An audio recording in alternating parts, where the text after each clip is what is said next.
Afternoon. Welcome to the Higher Education Budget Committee. Today's hearing, we will hear from the Behavioral Sciences Regulatory Board as well as the Kansas Board of Healing Arts. Before doing that, I'd like to see who's on WebEx. What committee members are on WebEx? Thank you, Mr. Chair. Representative Sawyer is on WebEx as well as Susan Giles. Thank you. I do know Vice Chair Blue will be joining us. She's testifying at Commerce today, I believe. So a little bit of a conflict. She'll be coming in a little bit, a few more minutes. Any requests for bill introduction? Any requests for bill introductions by committee or anybody in the audience? If not, we'll proceed with our budget hearing. First, we'll be hearing today from Dayton Lemunion, KLRD, regarding the Behavioral Sciences Regulatory Board, giving KLRD's report. Dayton, welcome to the committee. Thank you, Mr. Chair. You should all have a copy of the budget analysis in front of you. It looks like this, labeled Behavioral Sciences Regulatory Board at the top. Dayton, if you don't mind, when we go through this, if anybody on the committee has any questions, if we could just kind of take them as they come, would that be okay? Absolutely. Okay, thank you. So we'll actually begin on page 8. That begins the analysis of the current year. For the current year, the legislative approved amount was $1,012,232 appropriated to the Behavioral Sciences Regulatory Board from their fee fund in fiscal year 2023. There were no changes to the approved amount, and the agency submits a revised estimate of $1,024,432, again, all from the BSRB fee fund. They also request 9.5 FTE positions. Compared to the approved amount, this is an increase of $12,200. This is due to a supplemental request due to increasing expenditures on legal services for the Office of the Attorney General. The governor recommends expenditures of $1,012,232. This is the same as the approved amount and a decrease of $12,200 from the agency's estimate. This is due to the governor not recommending the agency's increase for legal services. And that concludes the current year. I'm happy to take any questions you might have on that. Any questions from the committee? Representative Fairchild. Thank you, Mr. Chairman. When I look at the increase from 2022 to 2023, maybe I just don't have as good a memory as I should, but I don't recall in this committee increasing the total amount of spending by 21%. Was that something that happened after this committee by the Appropriations Committee or somehow later on in the process, or did we pass that at a committee, and what was the reasoning for that big of an increase in that year? So you're looking at page 1, the percentage change from the actual expenditures in 22 to the governor's in 23. There are a couple things. Again, there's that small increase of $12,200 that's requested for the agency, but not in the governor. But the actuals are actually depressed below the approved amount due to expenditures they're authorized to make, but that they did not actually make in fiscal year 2022. So if you look to page 9, you can get more detail on those expenditures. The 22 expenditures were lower than anticipated because there were several FTE positions that were vacant. They did not fill, so they did not expend those salaries and wages funds. Additionally, there were fees for the Office of Administrative Hearings, which were lower than anticipated, as well as a delay of replacing furniture. So all of that contributed to decreased expenditures below the approved amount in 22. So that number on page 1 is just the approved amount, but not the amount that it was actually spent. The number on page 1 in the actual fiscal year 2022 expenditures is the actual amount that they expended. If you want to compare to the approved amount, that would be on page 8, and it is $1,012,000. But we don't have a number on what was actually spent since we're not done with the 2023 year yet. 2023, that's correct.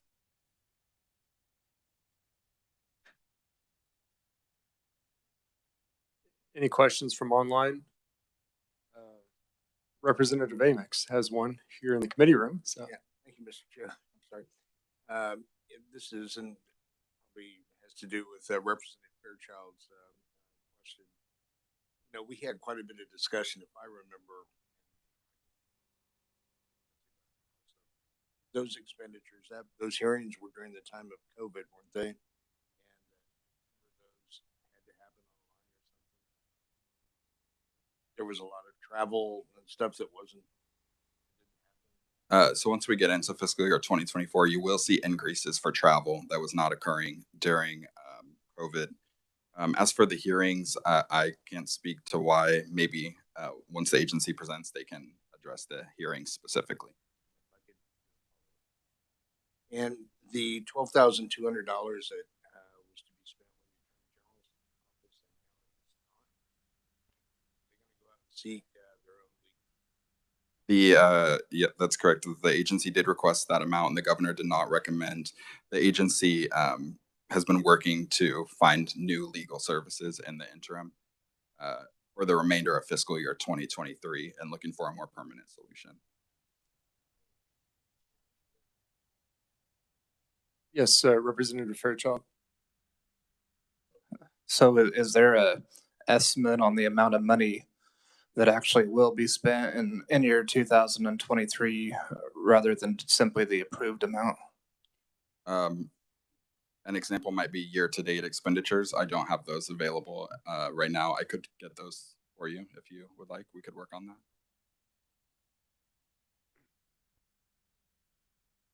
Representative, is that something you would like more information on? Okay, thank you.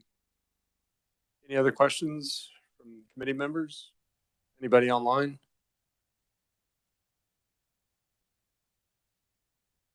So you can proceed, Dayton. All right, thank you. We'll move on to page 10. That is the fiscal year 2024 analysis. For fiscal year 2024, the agency requests $1,050,908, again, all from the BSRB fee fund. This is an increase of $26,476 above the revised estimate for the previous year. The reason for this increase, number one, is due to an additional $8,700 in anticipation of increased legal fees. Number two, there are $4,400 for increased maintenance related to the Board of Healing Arts licensure system that they utilize, the BSRB utilizes. Additionally, number three, there's $11,000 for travel due to increased travel following the COVID-19 pandemic. And the governor does concur with the request. And I'm happy to stand for questions on 24. Any questions?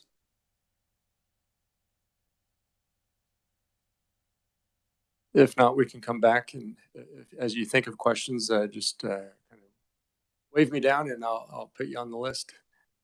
So thank you, Dayton. Appreciate your brief. Thank you. I do have one more to go through. Yes. Okay. Sorry about that. That's okay. So since this is a biennial agency, we'll have 2 budget years. So we'll be going into fiscal year 2025 on page 11. For 25, the agency requests $1,073,817, again, all from the BSRB fee fund, and 9.5 FTE positions, which is unchanged. This is an increase of $22,909 above the request for fiscal year 2024. Number one, again, they request an additional $9,500 for legal fees. Number two, $4,500 for licensure system fees. And number three, an additional $3,000 for travel. And the governor does concur with the 25 budget.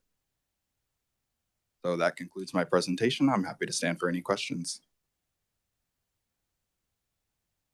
I have a question from Representative Amix. Thank you, Mr. Chairman. If we could go back to page 10,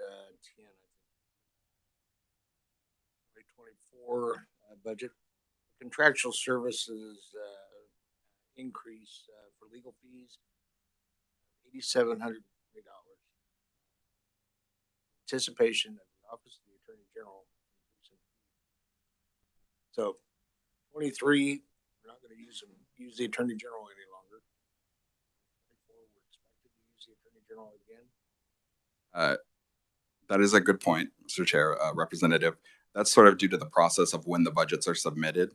The budget was submitted earlier in the fall, and at that point,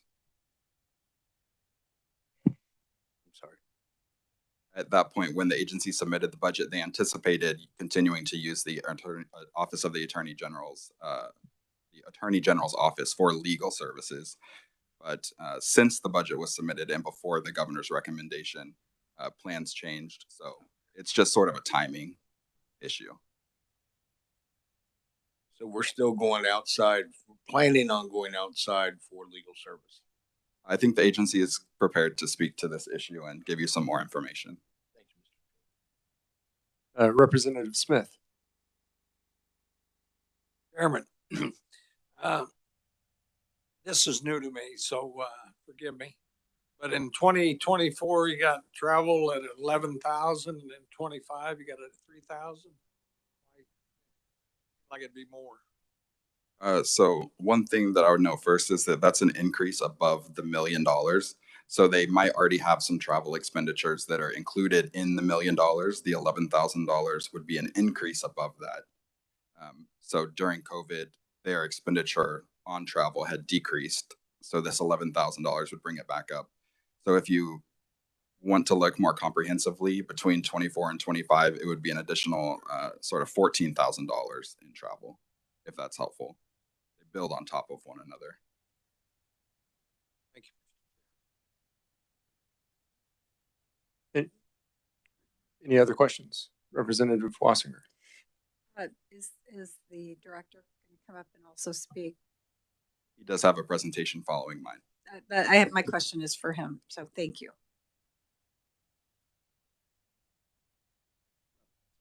If there are no other questions, Dayton, thank you for your testimony today.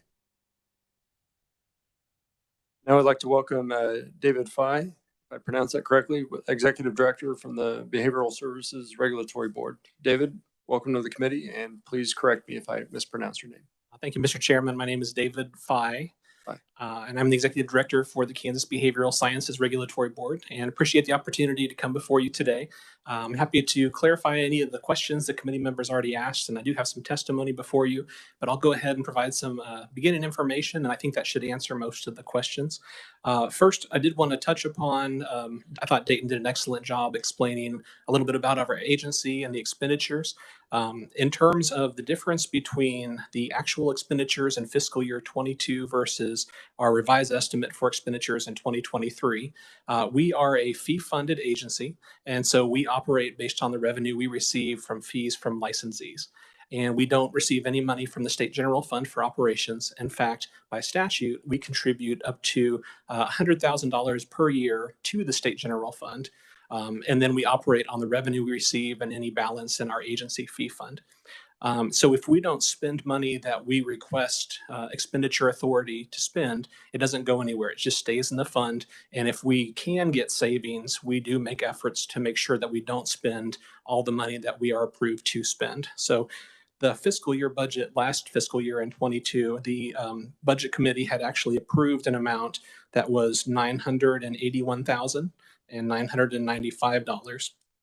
So our actual expenditures were about $150,000 less than that, which is good news because that is savings that we were able to achieve last year.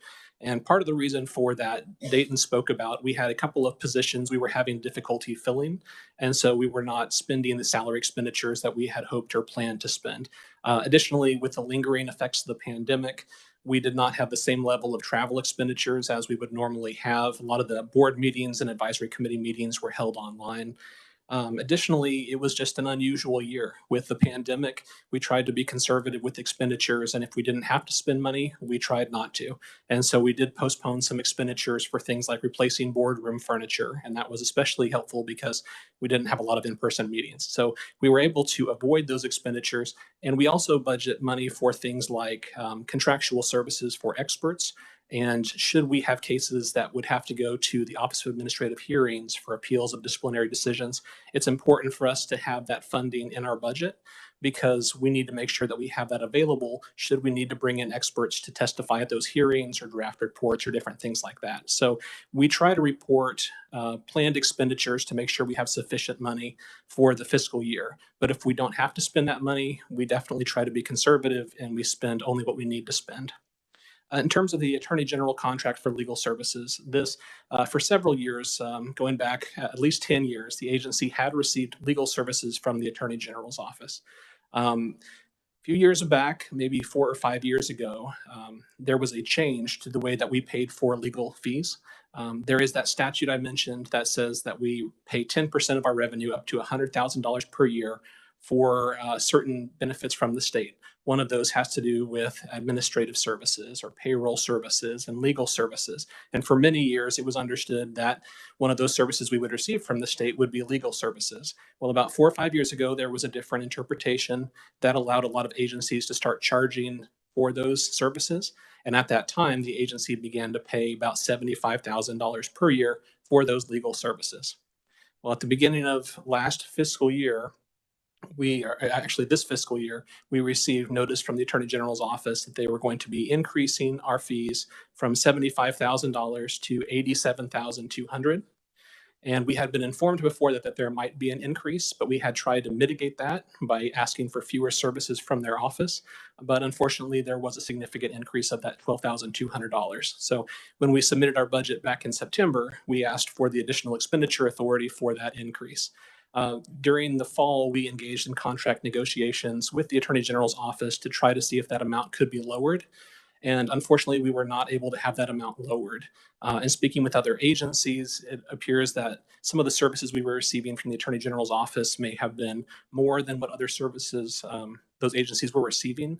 But it seems like the amount that we were spending for services was also fairly high. And as we approached the end of the calendar year last year, we expected there to be some change in the number of members of their staff that were helping us. And then after the election, certain members who had been previously helping us, they're no longer with the Attorney General's office. So we did expect there to be some transition in services, but back in November, they did notify us that they were terminating their agreement. And that was something that was within the agreement. They could terminate services. So since that time, the board has contracted with Kearney and Associates for some bridge legal services. Additionally, we've entered into a memorandum of understanding to receive legal services from the legal staff of the Kansas Department for Aging and Disability Services. So for the remainder of this fiscal year, we'll be getting legal services from them. And that MOU was for $40,000 for essentially this spring.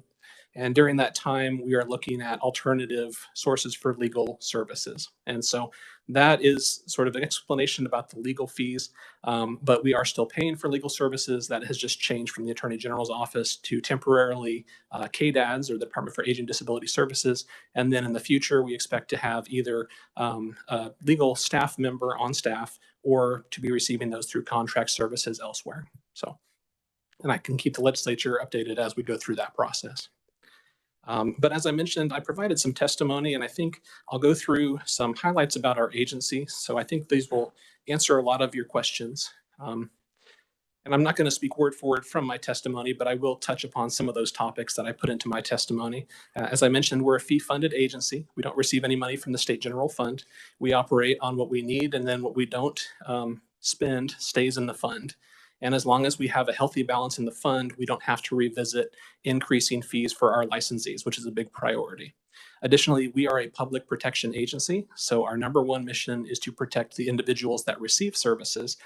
Although we do regulate the licensees, our number one mission is to keep the individuals who receive the services in mind. So that's why we regulate licensure and investigate complaints against practitioners. As a small budget, we contract with many different agencies.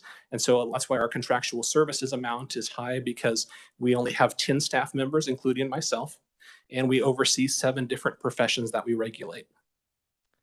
In terms of our board, we have 8 board members that are professional members that oversee those different levels of licensure that we license. And then we have 4 public members. And then those are all appointed by the governor. We are able to save the state a significant amount on operational expenditures, because using a composite board model, instead of having a separate board for social work, professional counseling, psychology, etc., we have a small group of individuals that we can pool resources, on similar topics that all deal with mental health professionals. And so it's a tremendous savings to the state, but it also keeps us very busy. As you might imagine, there's a lot of uniquenesses between the professions. Because of this, the board uses advisory committees that assist the work of the board. We ask individuals that are licensed to volunteer their time to assist the board to serve on these advisory committees, and each of the 7 professions has an advisory committee. So currently there are 55 individuals volunteering to serve on these advisory committees to provide recommendations to the board on changes to statutes and regulations. In terms of licensing, last year when I spoke to the committee, there were questions on our overall licensee totals. In the packet of material you have before you, there are 2 pages which break down a history of our permanent licenses from 2015 to current. One page has all the levels of licensure. The next page groups it by profession. And I also included an acronym page because we use quite a few acronyms based on the levels that we license. Last fiscal year, we licensed 1,526 permanent licenses, 328 temporary licenses, and a number of other out-of-state permits and provisional licenses. About 2/3 of our licenses are initial and about 1/3 are reciprocity. In terms of license renewals, last fiscal year, we renewed about 6,200 license renewals. We also did audits of 10% of our licensees. And then since 2015, our overall number of licensees has increased by about 21.6%. So these professions are growing, and that's why we are exploring creative ways to help more people become licensed while also making sure that we protect the public in the process. The professions that are growing the most over that time period, by the way, are professional counseling, social work, and behavior analysis.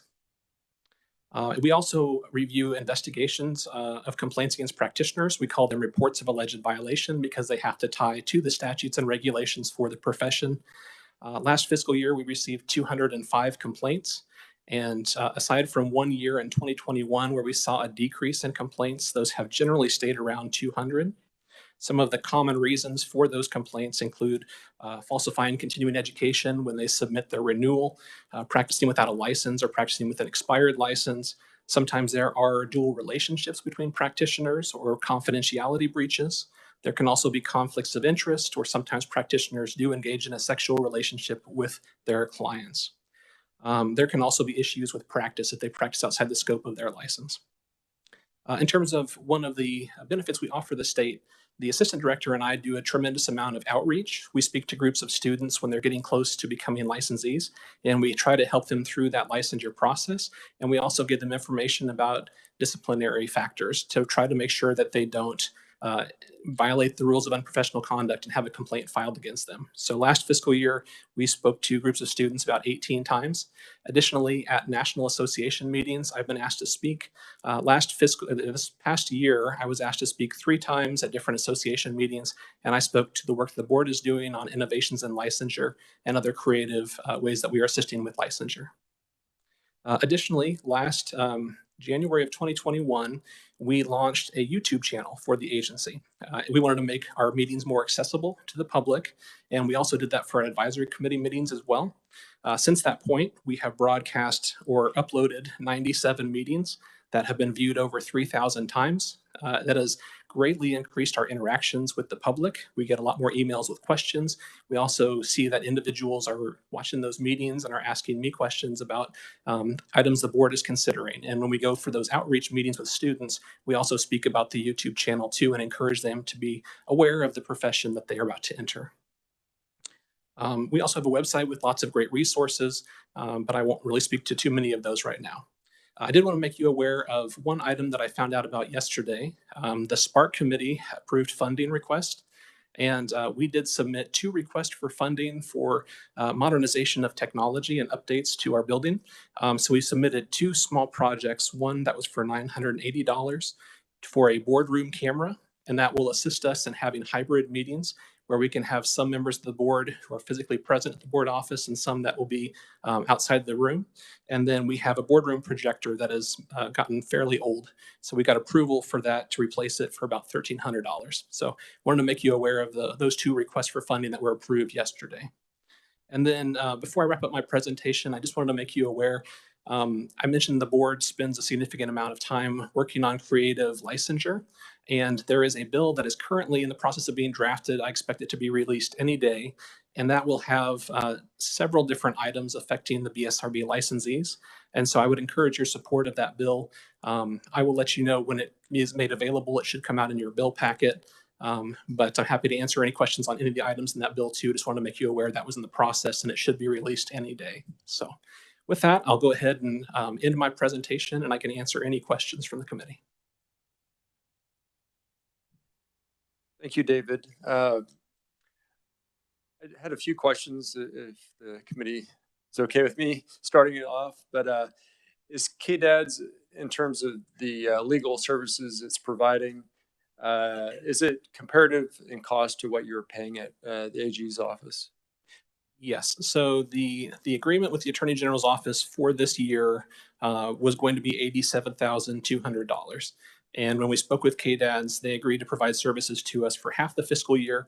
And they said that they would essentially drop that from a half year rate down to $40,000. So it is comparable. It's a little less than we would have been paying for the Attorney General's office. Additionally, we are still receiving some legal services from Kearney and Associates in case there are licensees that are licensed in a facility overseen by KDADS. So that way we don't have any issues with conflicts of interest. So it is comparable, even though the governor did not approve our requested additional funding for legal services. We've had a few more meetings that have been remote. So we have had some savings so far this fiscal year. So I think we can absorb that without the budget committee making any changes. So we don't have any issue with the governor's recommendation for 23, 24, or 25. Thank you. You also mentioned, I believe, or at least it's in the budget analysis, that you'd like to continue maintaining the licensing, relationship you have with the Board of Healing Arts. Could you tell me a little bit more about how that process works, and also of those licenses that were processed and issued by your board, how many are licensed in multiple states? I mean, are you dealing with that quite a bit across professions? Yes. So we do have some crossover just in the state of Kansas. There's about 1,000 individuals licensed by the board that have more than one license. And it's not uncommon for our practitioners to be licensed in multiple states. We have a fair number of individuals actually that live outside of the state of Kansas, but provide services to Kansas through telehealth, or perhaps come into the state of Kansas part of the year and provide services in another state. So that's not uncommon. And in the first part of your question, I'm sorry, I don't recall the first part. Yes, I believe it's in the budget analysis. It talks about, let me see here, going back to the 24 ask. Well, maybe it's in the 25. It just says increased expenditures of the Attorney General's office for legal services and increased expenses for the Kansas State Board of Healing Arts. So for maintaining the licensing system. So I was kind of curious what the increased costs were for that. Right. So in terms of moving from fiscal year 22 to 23, it was about $2,000 to $3,000 increase. For several years, we had a licensing system that was based on an access model, but to make that information more secure, we would transfer that over to the Board of Healing Arts, which hosts licensing systems for several small agencies such as ourselves. And so they have been very good partners. We appreciate the work that they do in terms of helping us keep track of all of our licensees, keeping that information secure. And so that's how that happened. We switched over to their licensing system, I believe, back in the summer or early fall of 2020. So it's been a relative recent change that we switched over to having them host our license system. Okay, thank you. I have some more questions, but I'll come back to those a little bit later. I want to give everybody a chance. Representative Fairchild, then we'll go to you. Thank you, Mr. Chairman. Getting back real quick with the difference between the allocated amount and what was actually spent in 2023, the number, was 1,012,232 that was allocated, but yet you were asking for an additional 12,000. And so I guess I'm just a little bit confused as to why you were asking for that additional money if you haven't come anywhere close to actually spending the total amount of money that we allocated to you. So with the fee funded agency, so we have funding that comes in through the receipt of the revenue from the license fees, but we also have funding in our main fee fund, BSRB fee fund. And so each year the legislature approves a certain limit, and we can't spend above that amount. And so if we should have cost that would have us bring in these experts, and we would be paying up to that limit. If we had additional cost beyond that, our hands would be tied, and we could have money in that fund, but we wouldn't be able to spend it, even though we would have operational expenditures remaining. So we really try to be conservative and not spend money unless we need to. But should we have to spend the funding for those purposes, it would create a lot of harm for us if we weren't allowed to spend that money. So that's why we try to project what the cost would be, while keeping in mind when we can't have savings. We try our best to do that. Just one additional question. For 2024 and 2025, are you anticipating that in those years it'll be the same, where you won't actually spend the amount that we allocate to you, or the total amount of spending may be a little bit lower than the amount allocated? I can tell you my hope. So we are in a time period where we've seen a lot of inflationary increases recently. And when we saw that significant increase by the Attorney General's office, and we saw increases in other costs for things even like Microsoft Office products, we did not want to be in a situation to where we wouldn't have available funds for necessary state purposes. So we tried to budget based on trying to anticipate what the increases would be. Budgeting 3 years out is very challenging because we don't know if things are going to stabilize or not. But next year, if we don't see the same amount of expenditures, we can come back before you and submit a revised estimate to decrease those costs if we're not seeing the same level of inflationary increases. Thank you. I believe Representative Wassinger, you had a question or a comment? Yes, thank you, Mr. Chair. I have a few things that I wanted to ask the director. How much is in your fund now? Despite what you're is saying that you want to spend, I'm assuming you have unencumbered funds. Can you tell me how much is in there?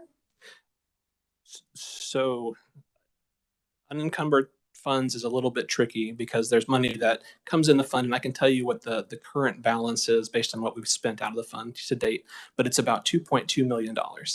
Okay, so let me clarify that. So you spend everything this year that you said you were going to spend. How much do you usually have left over in your bank balance? Because I asked KLRD for this, so just give me an idea of how much excess funds you have. How about that?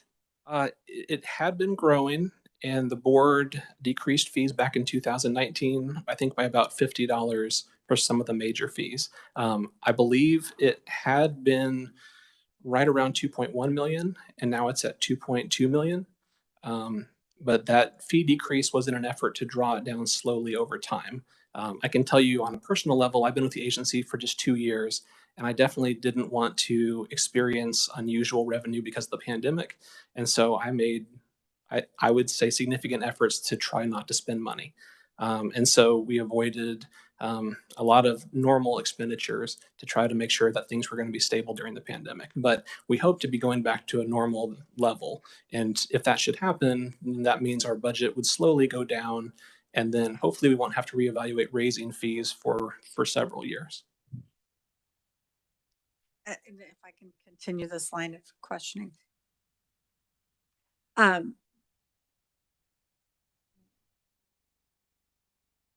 When the normal generally accepted accounting practices is to have 3 months of expenses as a backup for any company or agency, I think it's looking like you've got a lot more than 3 months worth. So I'm trying to figure out why you're holding on to all this money and you're still asking for, you're fining people and you're asking for license fees, and they're thank you for lowering them. I know that on joint rules and regs, I asked that be done. However, I don't understand why you have double of what 1 year is. So I think back in 2016, they were initially considering lowering fees. And I think around that time, there was the state general fund needed additional funding, and they moved some money from the fee fund to the state general fund.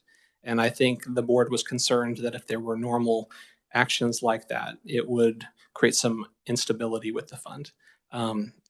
In terms of my thought process on it, I can tell you I've tried to take steps with the board. I know the board is supportive of this too, to normalize our fees. Compared to other states, I believe our fees are in line, if not lower. And just recently, the board recommended lowering our temporary license fees so that none of them would be higher than $50. And so we are looking at continuing to identify fees that we can lower. And like I said, it's kind of a combination. I don't want to spend money that doesn't need to be spent, with the same idea that if something unusual happens where we would have significant legal fees or something like that, I want to make sure that we have sufficient funds to pay for things. That's wonderful. That's amazing. But you're still not telling me why you have double what your 1 year budget is. I'd say keeping that million as a cushion maybe could be very easily explained, but having $2 million when you spend $1 million a year, if I was one of your licensees, I would be asking why you're asking so much money for my license when you have so much in the account. And so it would be my suggestion to do a little bit better with that and lower that, because otherwise I think there are quite a few legislators that would be interested in transferring some of that money out and use for other things. And now that you bring up the temporary licenses, I want to thank you for doing that. If I may, I want to thank you for doing that. I appreciate that. However, I find it a little bit disingenuous when you decided to do that once KU decided to have an engineering program. And I would like to make sure in your bill that you add that online programs are also part of that licensing system. And I don't think you're going to put that in there. So I'm specifically asking that go in that bill so that you don't leave out a private school that has an engineering program. I think it's great that you're trying to make sure that KU can get their temporary licenses, and they're wonderful, and that's great. We cannot leave out other people. We have students in online. So I would ask for you to do that. Thank you, Mr. Chair. Mr. Chairman, I'm not familiar with the KU engineering program. This was more looking at our temporary fees, and some of them were as high as $150. Some of them were $100. Some of them were $75. And in talking with the assistant director and talking with our staff and looking at our budget, I think it was in an effort for us to kind of bring those more in line with each other to create some uniformity if we could. So I'm interested in learning more about that. In terms of the bill, I'm not sure where that is at. It's been in the process of about to be coming out. And so I'm not sure if we can still make changes to it, but I want to follow up with you to make sure that I understand what you're referencing. Thank you, Thank you. Representative Wassinger. And I'll probably follow up with you as well, because I think there might be two different issues that we're thinking about as it relates to engineering. So I'll visit with you as well. Thank you. Is there other questions? Representative Rajas. Thank you, Mr. Chairman. I apologize for being late. This time of the year, we're trying to get a lot of bills kind of wrapped up. So, David, thanks for being here. I think over the last few years, we've talked about, and I guess, where are performance-based? Yeah, we do performance-based right for B funded. Where am I not seeing? What are they? So I can provide you with a copy of the performance measures that we submitted. We did submit it. We have two sub-programs. One is for licensing and one is for investigations and complaints. Right. That's where, a couple of years ago, I brought up, because we had talked about maybe doing some enhancements as far as to make sure you had, maybe I asked if you had enough investigators to do that. So the things were being followed up on. Okay. And I can appreciate, where we were a few years ago with, if there was an extra dime, we swept it into the state government general fund, and that's fine. Where's inflation going to be? I'm not sure I can Exactly. predict that. I know you don't have the answer, but that's where I think sometimes, and I can appreciate that. With inflation, everything costs a little more, and I know you've done a good job. I would probably tend to agree with my colleague. As you look, and maybe as we go through our deliberations, Mr. Chairman, maybe work with you and work with, on the fee structure. Can we back some of those 150s off some? I don't know.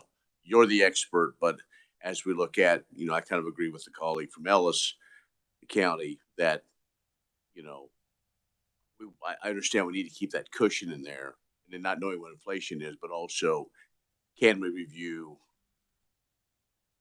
and in a sense, kind of get ahead, because even though it's only $100, $150, we need a lot of these folks. We need more of them, and especially as a border state with, is there a way we?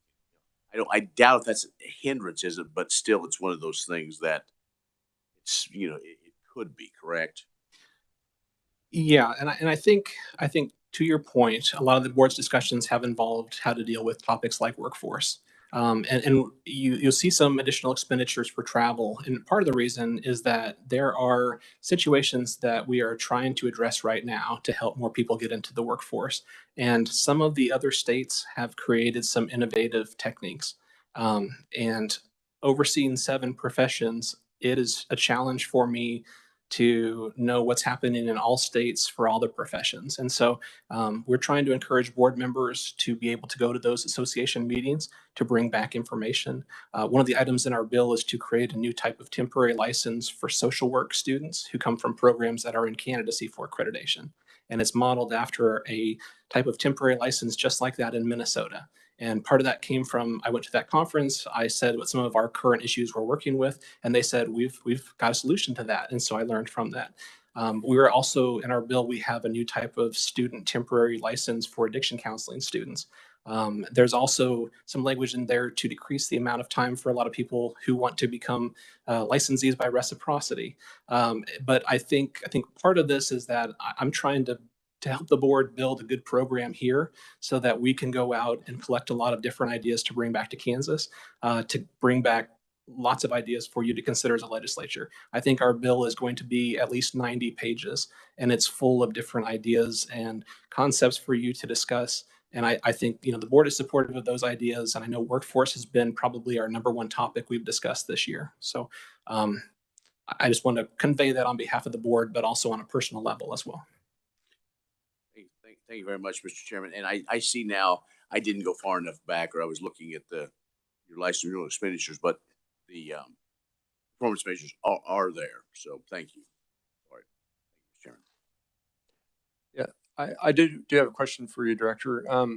As it relates to, I've been visiting with some of my colleagues, and one indicated that they had heard that the board was considering removing 3, I guess, hours of clinicals with like diversity training. Could you comment on that? Is that true, or what's going on? Yes. So the board had an offsite planning meeting on October 24th, I believe it was. And in preparation for that meeting, the board tries to take, they have normal meetings, but they try to have an all-day meeting at least once a year to really discuss items at length and really try to work on legislative agenda items. And in preparation for that, I did a research project where I looked at continuing education requirements across the professions and different jurisdictions. And I found that almost every jurisdiction has a requirement of continuing education and ethics. But for most of our professions, there's a 6-hour requirement of continuing education in diagnosis and treatment. And that's pretty unique when you compare us to other states. And so the board was looking at that and looking at what other states may require. And a number of states are requiring diversity training or similar continuing education courses. And so what the board recommended, and it's one of the items in that bill, would be to recommend decreasing those hours of continuing education and diagnosis and treatment from 6 to 3, and to add a new 3-hour requirement in diversity training every 2-year license period for licensees. So that would be one of the items that would be in the bill.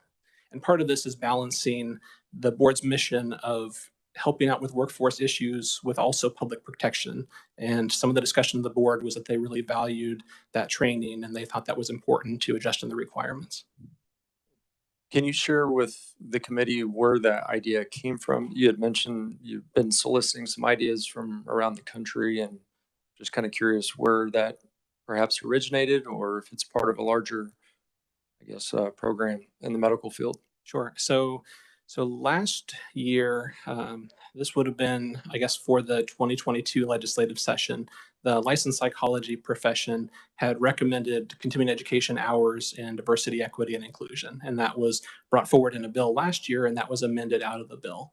And some of the topics that were brought up during that discussion and hearings was, what does that mean? And what would really be the areas of focus for that type of training? And there were some other comments as well, but the legislature removed that portion of the bill, but then the remaining contents were passed by the legislature. And last year, the Social Work Advisory Committee was reviewing the topic of diversity training and the value of that. And the Social Work Advisory Committee was the committee that initially recommended to the board a requirement of continuing education in that topic. And at the board's meeting, when they discussed that, they saw value in having that for all practitioners. And the language that they thought would be valuable to use is language that's currently being used in Texas for the licensed psychologist. That would include the areas of diversity training that their licensees are required to get every license period. Thank you. Would you be willing to provide the committee with some additional information about that? You had mentioned Texas, and I'd just like to learn a little bit more about that. Sure, I'm happy to provide that. Okay, thank you. Mr. Chairman, if I could add one more note. Yes, you may. And I very, very much respect the comments of the committee members today concerning our balance in the fee fund. I would say one more time that the past fiscal year and the last two have really not been normal years. I know we've talked a lot about the pandemic, but our revenue came in sporadically at a lot of those different time periods, and there were executive orders that prohibited us from enforcing expiration of licensure. And so those were not normal years, and we really tried to make unusual efforts to save money and to not spend money.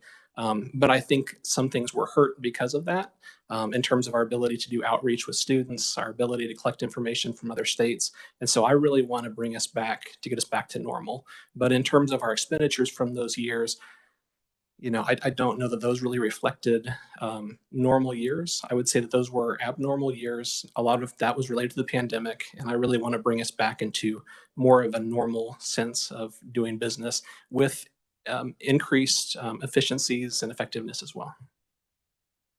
Thank you, David. And, I don't necessarily think it's a negative thing that just looking at that you have a balance. Perhaps there's opportunity with that. And so, I've come from a background in working at the federal level, and especially with Pentagon spending, if you don't use it, you lose it, right? And that's kind of the mentality. So I don't necessarily think, your board or any other agency should adopt that mentality. I think just being good stewards of the funds available, those are good things. And so I think you're mindful of that. But if there's ways that we can look at reducing some of those fees and be as we work towards workforce, welcoming people to our state to do business, to work, especially in mental health, we don't want to create those barriers. So we'll keep that conversation going. But we have a question from Representative Wassinger. Thank you. Thank you, Mr. Chair. Do you do a lot of continuing education for all of your licensees? Yes, based on the level of licensure in the profession, the range for every 2 years is either 30 hours or 50 hours. Okay, so the agency itself provides the opportunity to take all that continuing ed. So you pay for continuing ed, teaching, et cetera, so that they can, as a value to their license, they can take continuing ed classes with you. Is that correct? No, I'm sorry. I may have misspoke on that. We require continuing education. The board itself does not offer continuing education courses. what exactly, other than licensing and investigating complaints, what are the other responsibilities of the BSRB? Outreach is part of it. It does also funnel to those two topic areas, but the two primary missions of the board is licensing and discipline or investigation of complaints. Okay. And you send out outreach, meaning you send out information to licensees. We speak to groups of students. We go to schools and we talk to students who are close to finishing their coursework, to make them aware of the licensing process, to make them aware of how to avoid disciplinary complaints and make sure that they have a smoother transition to becoming practitioners. Okay. So what I'm hearing is that really your two biggest things are you just make them pay for their licenses and you fine them when they do something wrong. Well, during the licensure process, there's some extra steps. We definitely get references to verify if there's any issues in terms of their process. And if they're coming from another state, we check to see if there's any disciplinary activity in the other states. So there's a few different steps as part of the licensure process. For the disciplinary remedies, I mean, part of that really goes towards our mission to protect the public. And so we may not have jurisdiction over certain complaints, or things may not be a violation of the statutes or regulations, but I think it's a really important function that we serve. Oh, I'm not dismissing the function of your agency. I'm dismissing the fact that so many of the agencies charge for licenses and charge for fees, fines, and have a lot of money in their accounts. And I'm not, as a business person, I think it's really good that you have money behind you. However, you're not supposed to be profiting from them. And I'm going to say again, $2 million is way too much money. So thank you, Mr. Chair. Thank you, Representative Wassinger. Any other questions on WebEx or anybody else in the committee? Just in closing, I just want to kind of understand. So on the letterhead, it says you're located on Southwest Jackson. I can't remember if it's the 800 block or 700 block, but tell me about where you're located. And I think Healing Arts is next to you. Is that correct? I was just kind of wondering about proximity and how well you work in tandem on some of these things and the use of government state-owned space. Yeah. We are located in the Eisenhower building, so just a couple blocks away from the Capitol. We're on the 4th floor. The Board of Healing Arts is in another building, but most of our interactions with them are by Teams or by phone calls. And so we use a lot of technology to do most of that work with them. Okay. How long have you been in that building, and do you have a choice of where you're located? So I believe the agency moved to the Eisenhower building back around 2012 or 2010. It's been about 10 years the agency has been in the Eisenhower building. They were previously on Kansas Avenue in a non-government building, but I believe at the time there was an effort to move agencies to state buildings. And so at that time, the agency relocated. And then since that point, they've been on the 4th floor. And as part of our payments that you see reflected in our budget, it has to do with the rent that we pay, and then also we pay the monumental building surcharge to help fund expenses for the Capitol as well. Okay. I was just thinking, as a layperson, could there be synergy by having you guys co-located somewhere since you work together on different things? So that's kind of what I was getting at a little bit. Also, I learned today there's a difference between licensing and credentialing. Are you experiencing a glut of bureaucracy as it relates to credentialing in terms of people in the professions that you oversee and work with? No, but we're a small agency, so there's only 10 of us. So our licensure and some of those temporary permits that we issue is kind of the extent of our authority. Credentialing, as I have heard the term used, involves more of the billing with insurance companies. And most of those go through larger agencies such as maybe the Department for Age and Disability Services or perhaps Department of Health and Environment. They oversee more of the the payment systems for a lot of those services, or the rates for those services. Okay, thank you. And if anybody in your profession did have concern about credentialing, I'm eager to learn more about that topic. So just wanted to throw that out there. David, did you have any closing comments or any other questions? No, I appreciate the work that you're doing in the budget committee, and I appreciate the questions, even the ones that are very challenging. Happy to answer any questions on our agency. And if any members of the committee have questions afterwards, feel free to send me an email. My email is david.fye, my last name, Fye. So it's david.fye@ks.gov. But I'm happy to answer any questions. And if there's questions even after that time period, I'm happy to work with any of you. And if you have proposals and if you review the bill draft and you have questions on that, I'm happy to continue the conversations too. But just wanted to stress too, we're not an agency that asks for any money from the state. We provide $100,000 to the state each year to help fund certain state operations. And we really do our best to try to oversee the limit on the funding that we have currently. But I appreciate the work that you do. And like I said, if you have questions, please feel free to let me know. Thank you, David, for being before the committee. I appreciate your time. Moving along, I'd like to welcome to the committee Megan Leopold with the Kansas Legislative Research Department. I apologize for the misspell on your name. There is an O there. So welcome to the committee, Megan. Thank you. Good afternoon. I'll be reviewing the budget analysis for the Kansas State Board of Healing Arts, which should be in your packet. The Kansas State Board of Healing Arts licenses and regulates medical, osteopathic, and chiropractic doctors. Much like the BSRB, it is completely fee-funded and it does not have any state general funds in its budget. I'm going to skip forward to page 5.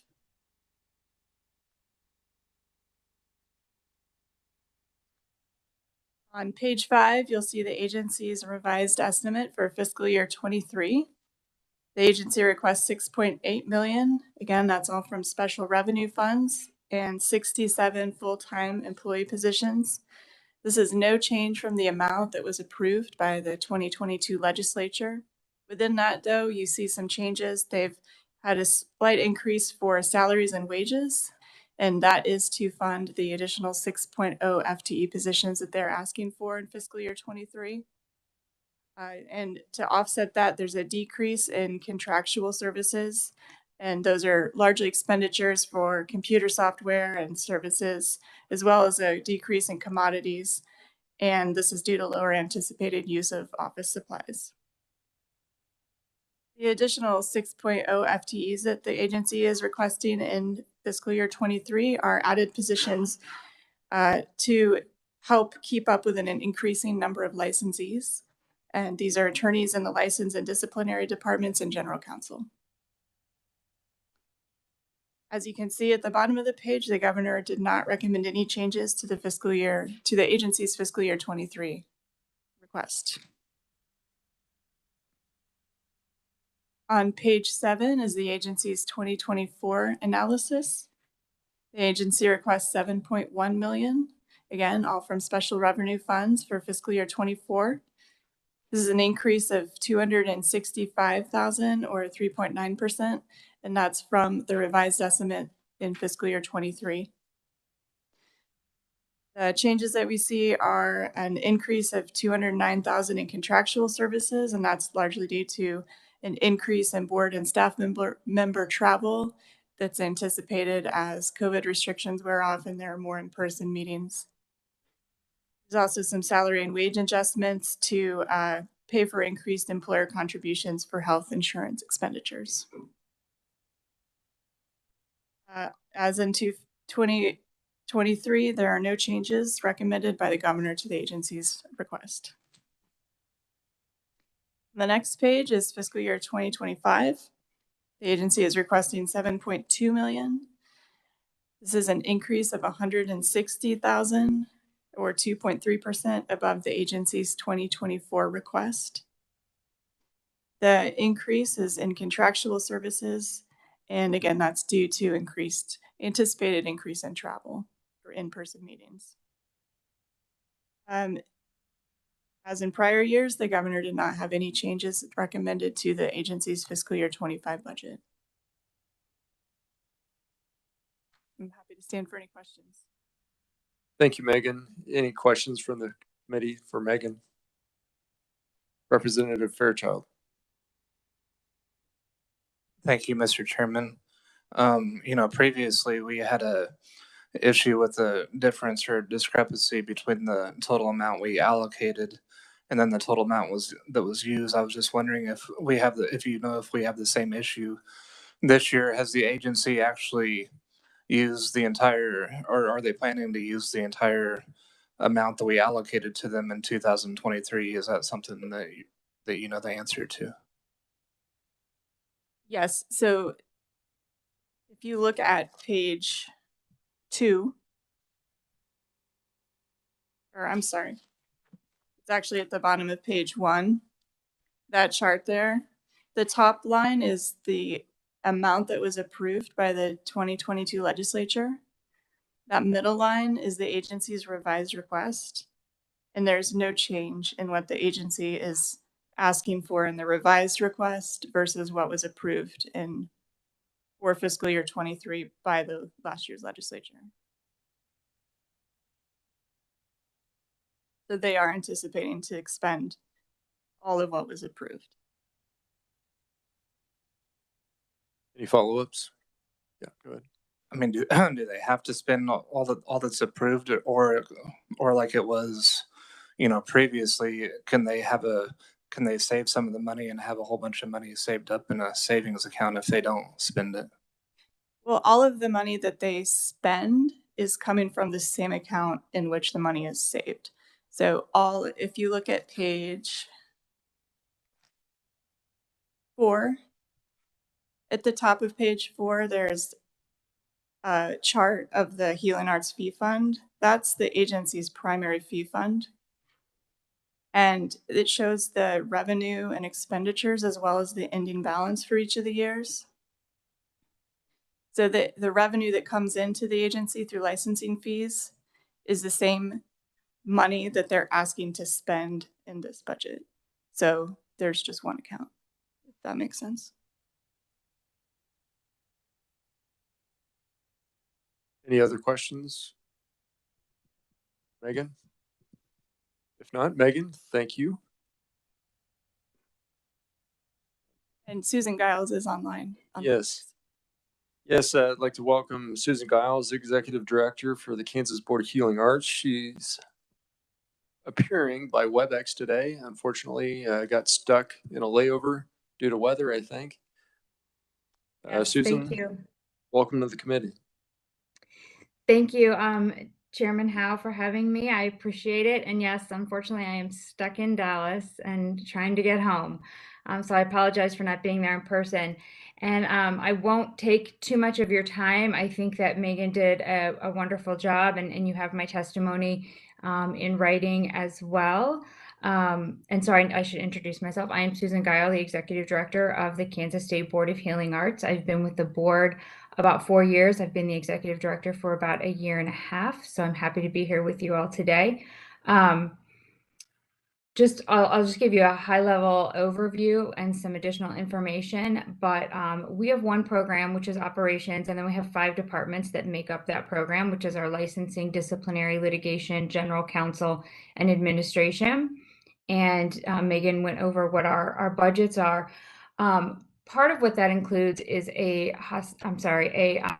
medical records maintenance trust fund, which is $35,000.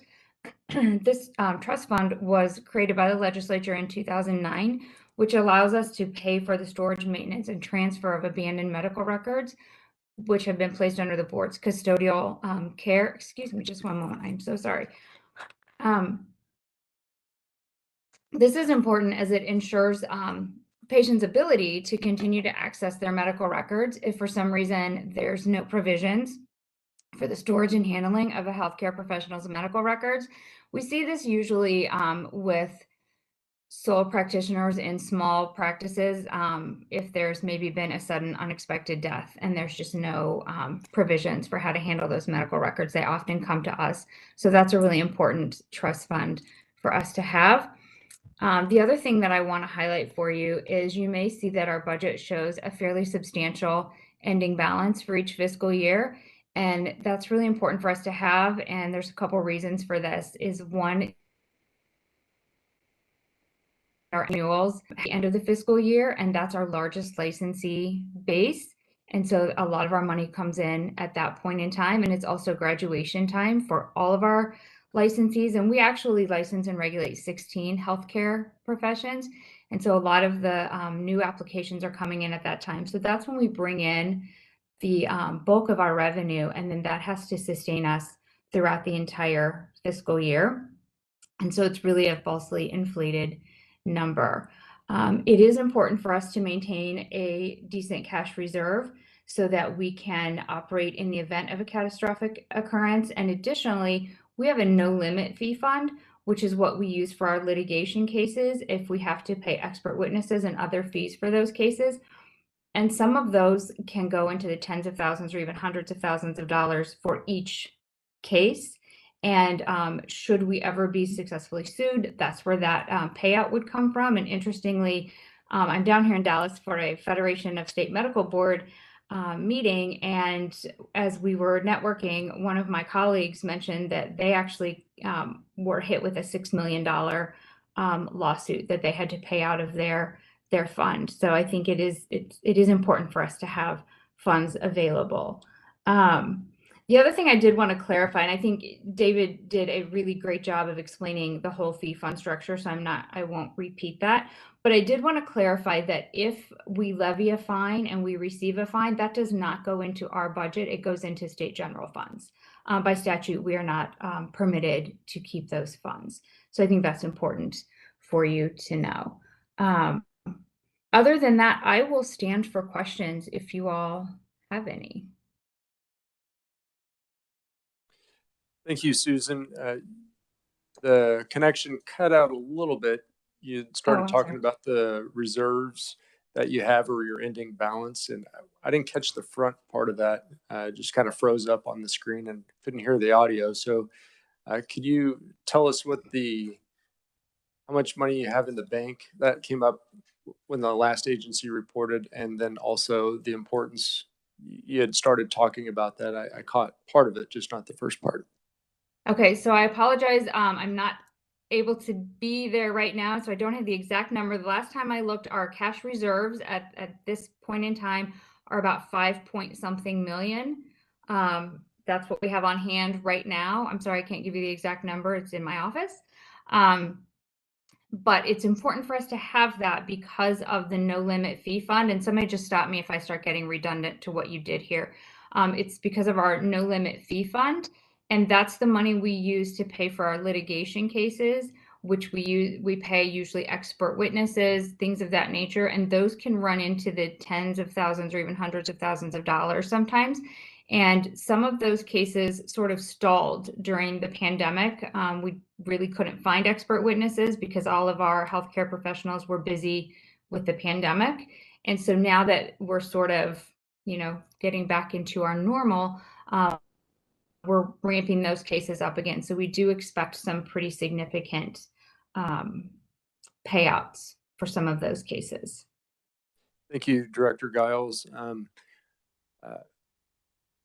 I had a question. It's a little bit off topic as it relates to the budget, but it's still important for us to know about. But do you know if for any licensed professions that you oversee, are there any requirements for licensing on the front end, or perhaps a renewal as it relates to training or education for diversity, equity, and inclusion, or any cultural diversity training? Is that part of the licensing process? Does that exist? It is not a required CME or continuing education requirement for any licensee that I'm aware of at this point. We have talked about it, but it has not been a requirement at this point. Director Giles, are there any plans to introduce something like that? No, not at this point. Again, we've had conversation about it. We do encourage our licensees and to engage in those continuing education courses. But we have been hesitant when we've had the conversations in the board meeting. We've been hesitant to dictate to our licensees what their CMEs need to be about. We want them to determine what education they need and will benefit them the best in their individual practices. Okay, thank you. Also, I had a question. The legislature passed, I guess, enacted a law last session regarding APRNs. And I know that you don't oversee the licensing for APRNs, but what is the conversation at the Board of Healing Arts about that? Well, you're correct. We don't oversee the APRNs, and we accept that legislation as it was passed, and we are happy. We've been working. My general counsel specifically has been working with the Board of Nursing, has been in communication with them about that bill, and we'll continue to work with them.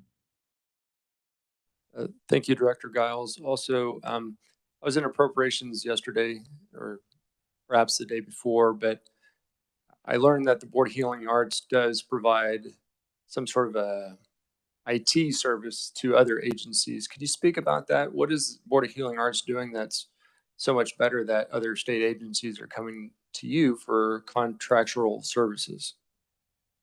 So what we do, I don't know that it's so much better. It's just that we are one of the largest, if not the largest, regulatory agency. I'm not sure how many staff nursing has. So we are able to have our own IT staff on site. And so we've contracted with System Automation to handle, host the MLO, the My License Office licensing software.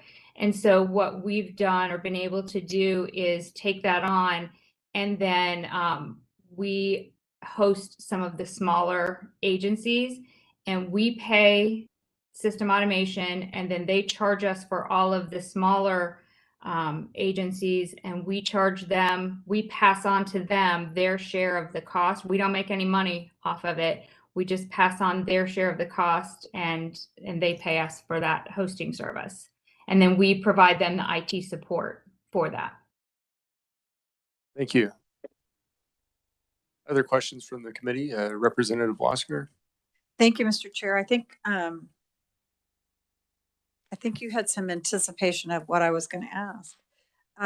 We end each year with a large balance, but it sustains us through the entire year. Did I hear you say you have over $5 million in your account? That is correct right now. Okay. My other question is, and on average over the last 5 years, maybe 10, how much did you actually have to pay out in legal fees for all the problems that you seem to be dealing with your licensure? That is an excellent question, and I don't have the answer to that. I can get that and get it to you. I'd be happy to do that. I would love to see that. Thank you. It would make more sense as to why you have so much money in your savings account, or your kitty, I should say. All right. Thank you, Mr. Chair. Other questions from the committee? Representative Fairchild. Thank you, Mr. Chairman. Recently there have been some Republicans who have been critical of the State Board of Healing Arts for investigating doctors who prescribe ivermectin and hydroxychloroquine to treat COVID. So my question is, are those investigations still happening? And if so, what is the reason for the investigations? So we're a complaints-based organization or agency, and we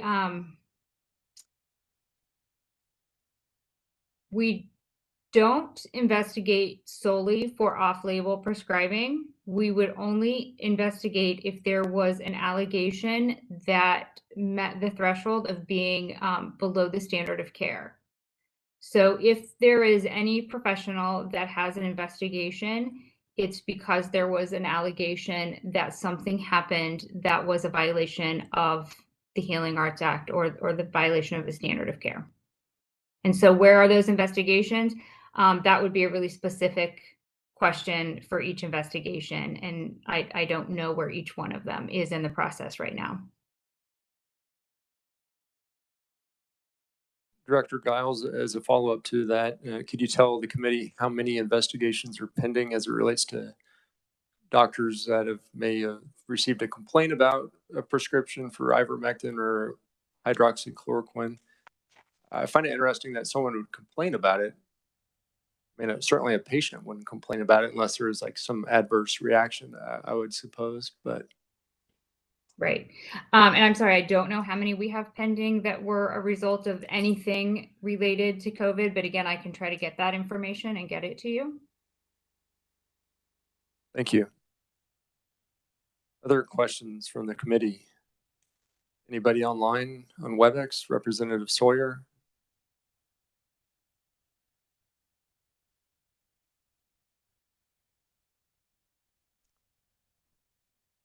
Director Giles, I do have a last question. Do you have, of all the FTEs, are any non-filled, any vacancies right now on staff? And if so, are you having trouble filling certain areas within your team? We do have vacancies at this time, and we are having some difficulties filling some of our positions. And I think they're probably the same difficulties that most state agencies and maybe private businesses are having at the same time, just finding qualified candidates. And then we've had really in the last probably month, this has been sort of a new phenomenon that I've not seen before, at least to this level, of where we even schedule folks for interviews and they don't even show up for interviews, which I've not seen to this level before now. Director Giles, as it relates to that issue, how many of those FTEs do you anticipate filling yet this fiscal year? I mean, it's kind of a hard thing to predict if people aren't showing up for interviews, but what's your outlook? I mean, I'm optimistic by nature, so I'm very, very hopeful. We're trying to be creative and do some different things. We've been participating in the virtual job fairs. My HR person's been reaching out to a lot of different educational institutions, junior colleges, et cetera, to try to find folks that would be interested. So I'm optimistic, and I'm very hopeful that we will fill, if not all of them, certainly most of them this fiscal year. Director Giles, are the employees there at Board of Healing Arts, are they considered classified or unclassified staff, or do you have a mix of both?